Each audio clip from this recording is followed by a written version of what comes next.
Y este es un tema, enfermedades metaxénicas, donde también es un tema fuerte de infectología, enfermedades metaxénicas. ¿Y cuál es la vedet? La vedet es el dengue actualmente, después es malaria. Vamos a ir viendo esos temas, pero antes, si queremos hablar de enfermedades metaxénicas, tenemos que hablar de los arbovirus. Estas son siglas en inglés que significa AR de artrópode y BOR, BO de BOR, son virus transportados por artrópodos, eso significa arbovirus. ¿Cuáles son? Acá algunos ejemplos. El Flaviviridae va a transmitir el dengue y también la fiebre amarilla y comparten el mismo vector. El Bunjaviridae, el hantavirus. El vector puede ser un zancudo, un mosquito, una garrapata. El zancudo, el mosquito va a picar a la persona que está infectada y se infecta. ¿A dónde se dirigen los virus? Se dirigen a sus glándulas salivales. Y de ahí, cuando pica una persona sana, se produce la transmisión de este agente infeccioso. Empecemos. Dengue. Como esto es resolución de preguntas, no es una clase teórica, los datos son simplemente puntuales, en base a preguntas, a veces como esta. ¿Cómo es el virus? Ya hemos visto antes que pertenece a la familia Flaviviridae. Hay 4 serotipos. Una pregunta es, ¿cuál de esos serotipos es más frecuente en nuestro medio, en Perú? Y la respuesta es tipo 2, el más frecuente en nuestro medio. Hay otra pregunta que también es frecuente cuando hablan del dengue severo, antes llamado hemorrágico, ahora le dicen dengue grave o severo. Y la pregunta, después la vamos a ver, es para que se produzca el dengue severo es necesario una infección previa por un serotipo. Supongamos, primero tuvo una infección por el serotipo 2 y después tuvo una infección por el serotipo 3 y esta nueva infección por otro nuevo serotipo va a producir un cuadro ya severo. Esa es la idea que uno tenía, que para que se produzca el dengue severo, el dengue hemorrágico, tenía que haber una infección previa, pero ahora ya no. De acuerdo a los expertos, basta que se produzca la primera infección para que de frente se presente el dengue grave. Por si acaso, van a ver después, esa pregunta no es del todo cierta actualmente. Algunas características del virus, desde dentro hacia afuera, el RNA cubierto por su cápsula, las envolturas, la proteína M y la proteína E. Vamos a esta pregunta, justo lo que les decía, una pregunta clásica de hace algunos años. Esta pregunta también ha venido en el residentado médico, en ENAM, y esta pregunta ha sido tomada me parece, es una pregunta mexicana. Órale, el diagnóstico de dengue grave está asociado a, ¿cuál sería la respuesta? De frente. La respuesta, lo que le decía, antecedente de haber presentado dengue clásico, pero ya no sería la respuesta actualmente. En todo caso, eso se puede dar, pero hay un 40% de casos actualmente que no es necesario el antecedente de dengue no grave para que se presente. Ya saben, vamos a ver después, de acuerdo a la nueva clasificación del DENCO, que es dengue grave. Pero como un adelanto, ¿qué podríamos adelantar? ¿Cuándo consideramos que es dengue grave? Cuando hay hemorragia severa, cuando hay movimiento de líquido, cuando el líquido se va a las serosas, cuando el líquido se va al intersticio y el paciente desarrolla un shock hipovolémico. Y después cuando hay lesión de órgano blanco, el hígado, por ejemplo, los riñones. Entonces ahí estamos hablando de dengue grave. Antiguamente, ¿cómo se le llamaba? Dengue hemorrágico. ¿Cómo identificar al vector? En Lima, el vector es el Aedes aegypti. Este vector, ¿lo tenemos en Lima? Por supuesto. Su presencia está en Lima Sur, en Lima Norte y también en Cercado. Ahí está rondando este zancudo, el Aedes aegypti. ¿Cómo voy a reconocerlo? Lo voy a reconocer porque es coqueto, mirando las patas. Y va a tener rayas blancas y rayas negras.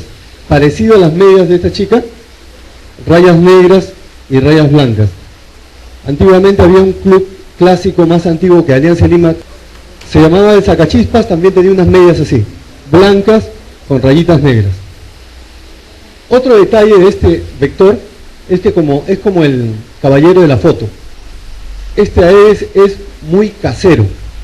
No se mueve más de 300 metros a la redonda de donde nació. ¿Cómo es que llega a Lima? Llega a través de los camiones que nos traen los alimentos. El Aedes aegypti antes era muy exquisito. Solamente decía que quería agua limpia. Poco más quería agua de mesa para poner sus huevecillos. Pero ahora ya no. Así sea agua sucia, ahí ya se ha vuelto un buen pobre Aedes aegypti. Pone su huevecillo, necesita de agua.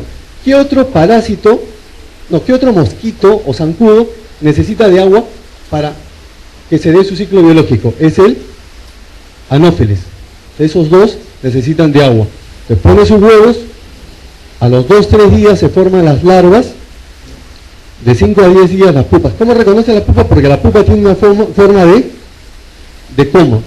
Esa es la característica de la pupa. Y luego ya tenemos la forma adulta. Bien, eso rápidamente el ciclo biológico. Ahora vamos a lo que es más importante para poder desarrollar preguntas y casos clínicos, como vamos a ver después. He tomado unos casos clínicos del residentado médico y que intuyo, el año pasado no vinieron preguntas del dengue. Este año creemos que sí van a venir preguntas de dengue. Entonces, ¿cómo reconocer un caso probable? Primero, el paciente presenta fiebre, pero fiebre menos de una semana. ¿Qué está acompañando esta fiebre? ¿Ustedes qué pensarían? Vamos a ir parte por parte. Le vamos a ir como un rompecabezas uniéndole síntomas y vamos a ir proponiendo etiologías. Vamos a empezar.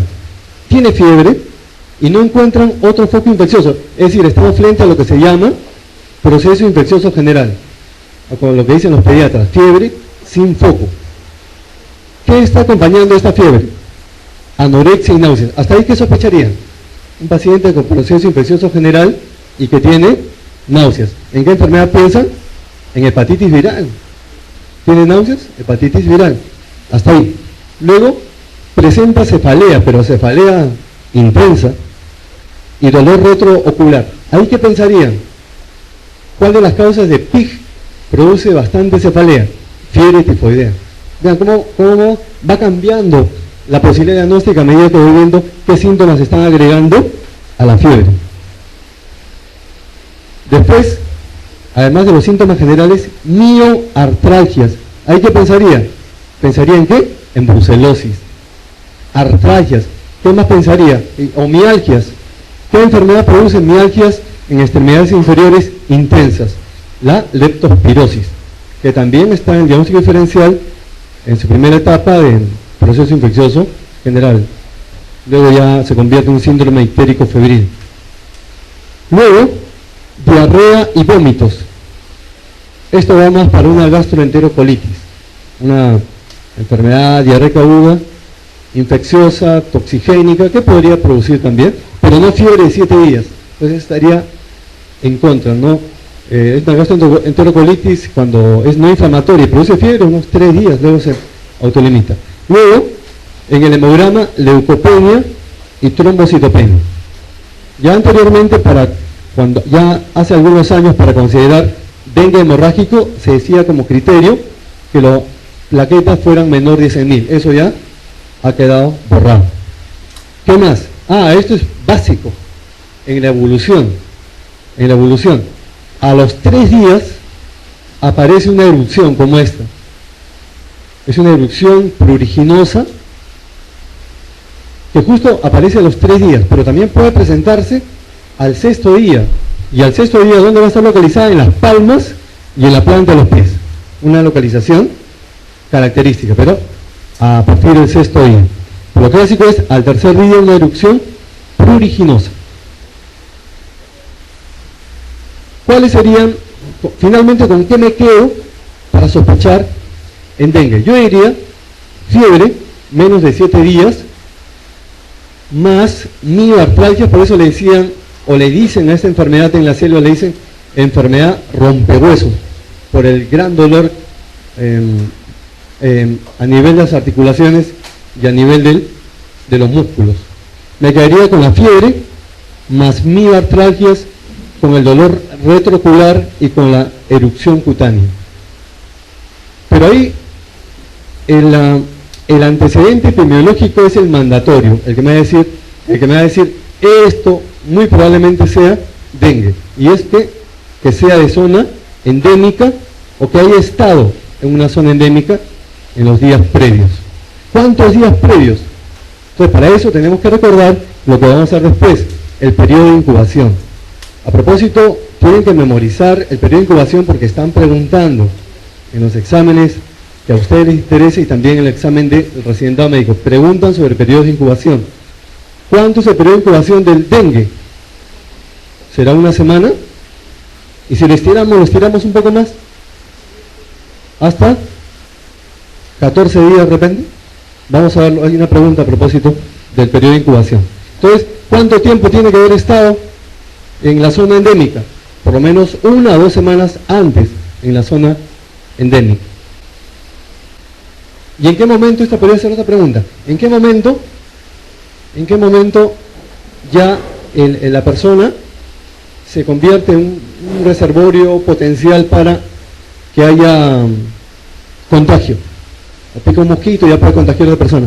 Es, de acuerdo a lo que menciona, un día antes de la aparición de la fiebre, y desde que empieza la fiebre ya está en capacidad de contagiar a otras personas. Por acá me estaba olvidando de algo. Petequias o prueba de torniquete positivo. Vamos a ver esto. ¿Cómo es eso? La prueba de torniquete.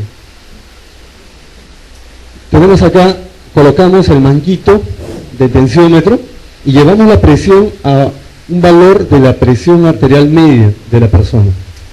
2 veces la diastólica más la sistólica entre 3. Insuflo y espero 5 minutos. Después de esos 5 minutos, reviso. Si encuentro 10 o más petequias en un diámetro de 5 centímetros, prueba de torniquete positivo. Y eso inclina la balanza para dengue. ¿Pero será dengue severo? No. Dengue no severo. O sea, que haya este sangrado no significa...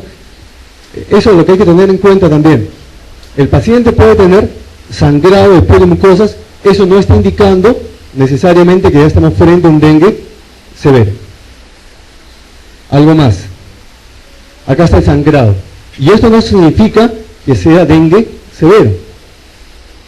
Sangrado subconjuntival, abundantes petequias aquí a nivel del abdomen y en las extremidades inferiores. Acá ya hay hematomas, equimosis. La localización, la zona endémica, la selva, pero de ahí ha llegado ya a Piura. El dengue ha tenido olas. Se pensaba que ya en los 50 y tantos ya había sido desterrado el país. Sin embargo, ya antes de la llegada de Alan García, nuevamente se reactiva el dengue. Más o menos coincide con su primer gobierno. Y con la llegada de Fujimori, en el 90, nuevamente se reactiva y se empieza a expandir el dengue. ¿Cuándo es que llega a Lima? El año 2005, con la llegada de Toledo. O sea, parece que los presidentes tienen algún tipo de relación con esta enfermedad. Entonces ya en Lima tenemos dengue. ¿En qué zona habrá dengue? En la zona, por ejemplo, Huachipa hay reporte de casos, y las zonas donde están muy vulnerables por la presencia del Aedes es Lima Sur y Lima Norte. Esto es lo que decía, la pregunta sobre periodos de incubación. Y no es la única enfermedad. El otro día preguntaron también sobre malaria, el periodo de incubación. Periodo de incubación en este caso del dengue, 1 semana. Y si lo estiramos, ¿qué decimos? Hasta 2 semanas. Ya con eso podemos contestar la siguiente pregunta. ¿Qué dice? Ya ahí tiene la fuente. ¿Cuál es el periodo de incubación del dengue en el ser humano? Todavía me acuerdo.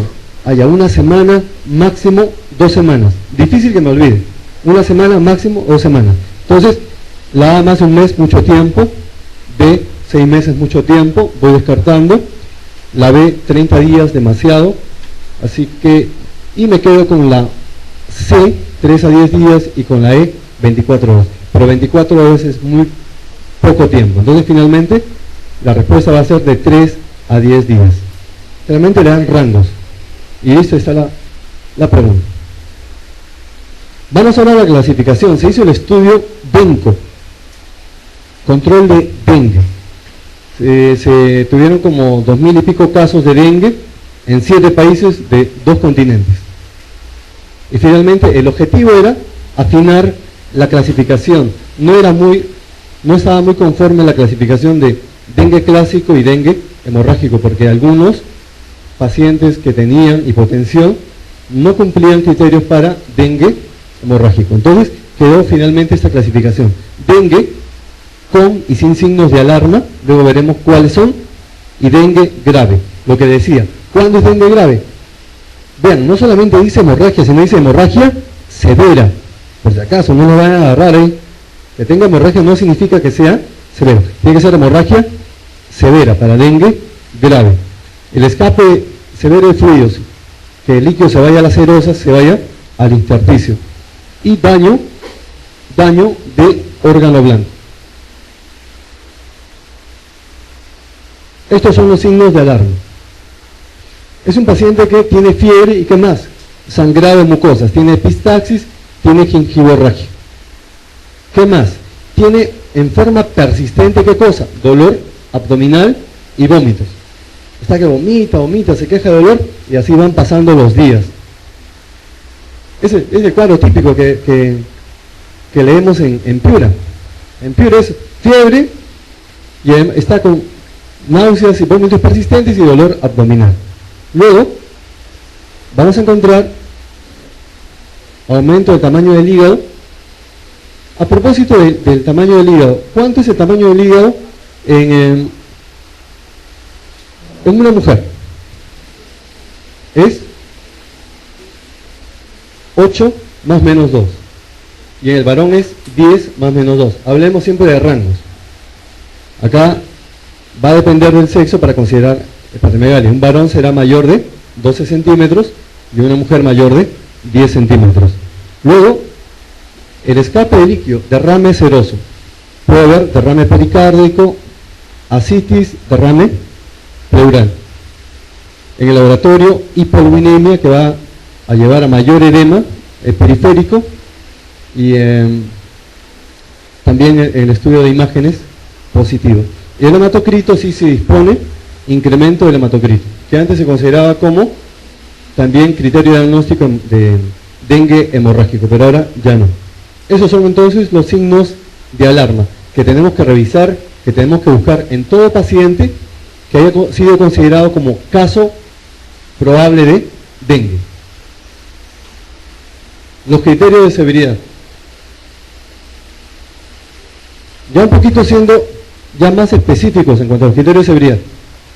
Esta extravasación de líquido, esa redistribución de líquido, ¿qué va a llevar? Lo que le decía, shock hipovolémico. Y también a insuficiencia respiratoria por congestión pulmonar. Se congestiona los pulmones. Y puede llevar a lo que se llama edema pulmonar no cardiogénico. Edema agudo pulmonar no cardiogénico. Y las hemorragias severas. Insuficiencia hepática grave.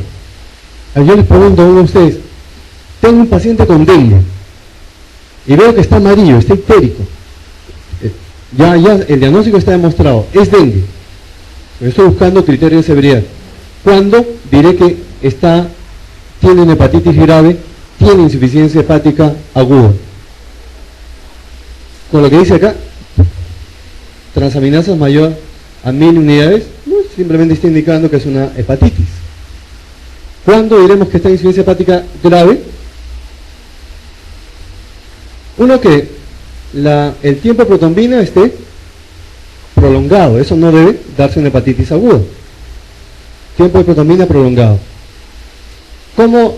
Si tiene un paciente con hepatitis aguda, ya es hipoglicemia, ¿cuál es su diagnóstico? Insuficiencia hepática aguda. Tiene un paciente con hepatitis aguda, ya hace ascitis, mi diagnóstico también es insuficiencia hepática aguda. Pero, ¿qué es lo más importante? Lo más importante es que si el paciente con hepatitis aguda desarrolla encefalopatía, ni hablar, esa es la definición. ¿Cuál es la definición de insuficiencia hepática aguda? La asociación de encefalopatía a la ictericia. Si eso se da en 8 semanas, estamos frente dentro de las 8 semanas a un cuadro de insuficiencia hepática aguda. Tengo a mi paciente con dengue, está ictérico. ¿Cuándo sospecho en miocarditis?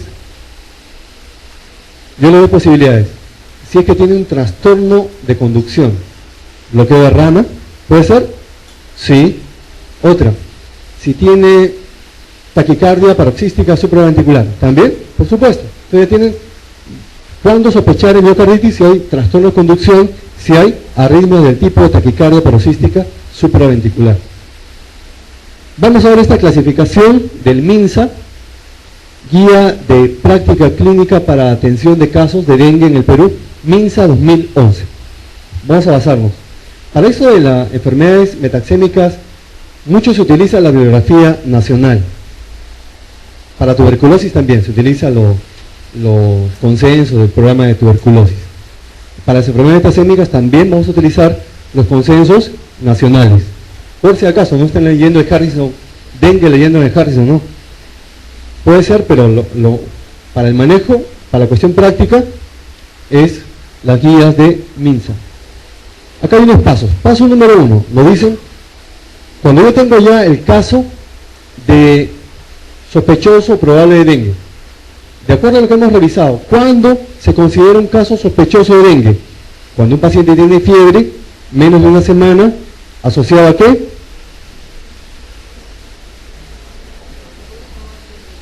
¿Asociado a qué?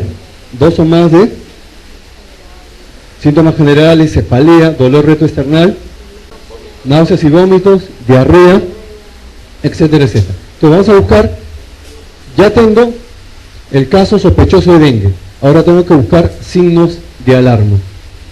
¿Cuáles son los signos de alarma? Que esté con sangrado a nivel de las mucosas, con vómitos persistentes, dolor abdominal persistente. ¿Qué más? Hepatomegalia. ¿Qué más? Trastorno de sensorio también. Entonces tengo, además, si es grupo A, el grupo A es el dengue sin signos de alarma. Por ahí no queda la cosa. Si tengo un paciente con dengue del grupo A sin signo de alarma, tengo que buscar comorbilidades. Entonces puedo tener 2 posibilidades: sin signo de alarma, sin comorbilidades; sin signo de alarma, con comorbilidades. ¿Cuáles son estas? La edad, menores de 3 meses, adultos mayores; embarazo; obesidad; enfermedades debilitantes como diabetes, cardiopatías, anemia hemolítica, etc. O también, eso de acá hay que subrayarlo, que no se asegure que el paciente va a recibir un manejo adecuado, porque tiene un nivel socioeconómico que no le va a ayudar para ese objetivo. ¿Qué hacer con los pacientes que los han catalogado que están en el grupo A y que no es sin signo de alarma, sin comorbilidad? Manejo ambulatorio, hay que hidratarlos. Pero si tiene signo de alarma y con condiciones con comorbilidad, ese paciente tiene que ser derivado al centro hospitalario. Vamos a esta pregunta. Ya, vamos a aplicar lo que estamos conversando. Dengue. Clasificación. Paciente de 13 años, 15 días antes viajó a Piura, presenta fiebre desde hace 5 días, artralgias, cefalea, dolor retroocular y erupción cutánea. ¿Cómo se clasifica el caso? A. Probable dengue con signos de alarma. B. Probable dengue grave. C. Probable dengue sin signos de alarma. D. Dengue confirmado. E. Dengue descartado. Un paciente que tiene fiebre y viene de Piura, ¿en qué sospecharíamos? En dengue hasta que se demuestre lo contrario, justo lo que se estaba hablando. El paciente presenta artralgias, cefalea, dolor retroocular y erupción cutánea. ¿A partir de qué día se presenta esta erupción cutánea? ¿A partir de qué día? Desde el tercer día, ya tenemos el diagnóstico. Caso probable de dengue, ¿de qué grupo? Grupo A. El diagnóstico es caso probable de dengue sin signo de alarma. ¿Y cómo lo manejan? Ambulatoriamente. Listo. En los distractores, ¿algo los puede hacer confundir? Dengue confirmado no, porque ese quieren estudio de laboratorio. Dengue descartado, no. Probable dengue grave. ¿Por qué no es dengue grave? Porque no hay hemorragia severa, porque no está en shock y porque no tiene líquido, redistribución de líquido. Entonces, probable dengue con signo de alarma. No, no estamos encontrando signos de alarma. Entonces tenemos que familiarizarnos con los signos de alarma. Nuevamente, ¿cuáles son los signos de alarma? La hemorragia a nivel de mucosas, vómitos persistentes, hepatomegalia, trastorno de sensorio. Continuamos. Grupo B. Grupo B es con signo de alarma. Y en ese caso ya tenemos que ver si cumple criterios para dengue grave o no. Entonces el grupo B puede ser cualquiera de esos dos. Dengue con signos de alarma o dengue grave. Cualquiera de los dos como B. El paciente tiene que ser hospitalizado. Vamos a esta pregunta. Dengue. Clasificación. Según la guía técnica del MINSA, para el manejo del dengue grupo B, ¿qué acción sanitaria le corresponde? A. Manejo ambulatorio. B. Referirlo para manejo hospitalario. C. Tratamiento de emergencia. D. Tratamiento higiénico dietético. E. Administración de medicación vía intramuscular. Sí, porque habíamos dicho dengue del grupo A sin signo de alarma, manejo ambulatorio. Pero puede ser el grupo A, pero con signo de alarma, ya manejo hospitalario. Grupo B, todos, manejo hospitalario. Grupo C, ¿a dónde? A UCI. Manejo en UCI. Como acá.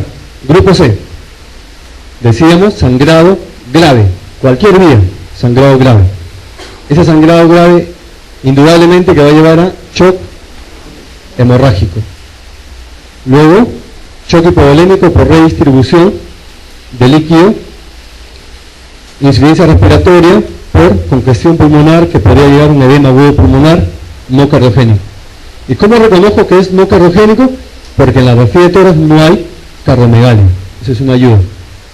Daño orgánico importante, daño en órganos blancos. Puede ser el hígado, puede ser los riñones, puede ser el cerebro. Prevención. Hay vacuna para el dengue, se dice que actualmente está en estudio, está en el laboratorio. Pero el dengue solamente da inmunidad para cada serotipo. Solamente para cada serotipo. O sea, puede infectarse por los otros 3 serotipos. De tal forma que, ¿hay tratamiento para el dengue específico? No hay tratamiento. La lucha contra la proliferación de mosquitos, es decir, evitando la exposición de agua, no dándole la oportunidad de tener agua a su disposición al mosquito o al zancudo para que pueda reproducirse. A raíz de esto está esta pregunta, una pregunta muy interesante, de Enan. Dice, en zonas endémicas, el recojo de inservibles y búsqueda activa en aguas estancadas, botellas, tanques, se realiza para detectar la presencia del vector D. Y vamos a ir descartando. Vibrio cólera no requiere un vector. El vibrio cólera va a producir una diarrea aguda no inflamatoria toxigénica y se reproduce intralumen o extralumen. Es intralumen. Ese es el enfoque. Diarrea aguda no inflamatoria toxigénica, donde se producen las toxinas a nivel intralumen. Descartado. Clostridium tetani, anaerobio bacilo, gran positivo que menos se va a transmitir a través de un vector. Hepatitis B. Que la hepatitis B, ¿alguna vez han leído que la hepatitis B pueda transmitirse por la picadura de un zancudo? No tengo ese dato. Finalmente nos quedamos con Plasmodium vivax y virus del dengue, lo que le decía. Los dos necesitan de agua para que se consolide su ciclo biológico. Cualquiera de los dos puede ser respuesta. Y sin embargo, ¿por qué la respuesta es dengue? ¿Y por qué no es Plasmodium? Porque dice, para detectar la presencia del vector del. ¿En cuál de los dos es más importante el recojo de inservibles y la búsqueda activa en aguas estancadas? ¿En cuál de los dos es más importante evitar la exposición de agua? En el dengue. ¿Por qué? ¿A alguien se le ocurre algo? Yo cuando vi esta pregunta me puse a pensar, pero no encontraba respuesta, y luego en un artículo vi un párrafo la respuesta que decía que ¿hay tratamiento para malaria? Sí. ¿Hay tratamiento para dengue? No. Entonces, ¿en cuál de los dos hay que ponerle más punche a estas medidas preventivas? Dengue, porque no hay tratamiento. Esa es la respuesta. No hay tratamiento específico para dengue. Entonces, toda la batería tiene que ir a las estrategias para que no haya agua a disposición. Y recuerden que ya no es necesario agua limpia, basta agua sucia. Igual el dengue, el virus, el mosquito, el anófeles se va a depositar sus huevecillos.